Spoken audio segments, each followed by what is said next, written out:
तर हे गाईज मी आलेत हॉटेलवर आणि हॉटेलवर का आलेत तर कॉलेजला जाण्याआधी हॉटेलवर जाणं गरजेचं आहे ना म्हणून.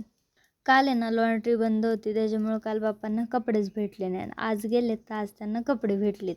आज कपडे भेटले तर चेहऱ्यावर बघा ना काहीतरी भलतासा आनंद दिसतोच. मी आलेत आता हॉटेलवर आणि माझी मम्मी बघा. मम्मी तळते पापड कारण तिला भरायच्यात मिसळच्या प्लेटी. मिसळच्या प्लेटी भरायच्यात म्हणल्यावर कांदा तर गरजेचा आहे ना म्हणून पहिला कांदा चिरते. आमच्या इथे ना बाहेरून आजकाल लईच लोक यायला लागले. तुम्ही कधी येताय मग सांगा की. हॉटेलमध्ये थोडा वेळ टाईमपास केला आणि मग मला जायचं होतं कॉलेजला. कॉलेजला गेल्यावर पहिली बसले मी लायब्ररीत जाऊन कारण मी अर्धा तास लवकर पोचले होते. आज आमचं होतं मायनर ट्रॅकचंच म्हणजे इथिकल हॅकिंगचं प्रॅक्टिकल. त्याच्यामुळं ते काय जास्त वेळ नव्हतं, फक्त 2च तास होतं.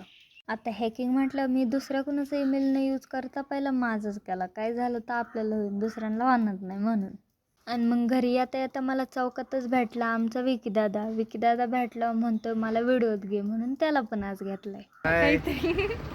आजच्या पुरतं एवढंच बस. मग आता आपण भेटूया पुढच्या व्लॉगमध्ये. आणि तुम्ही जर माझ्या चॅनलला अजून सबस्क्राईब केलं नसेल आणि फॉलो जर केलं नसेल इंस्टाग्रामला तर फॉलो नक्कीच करा.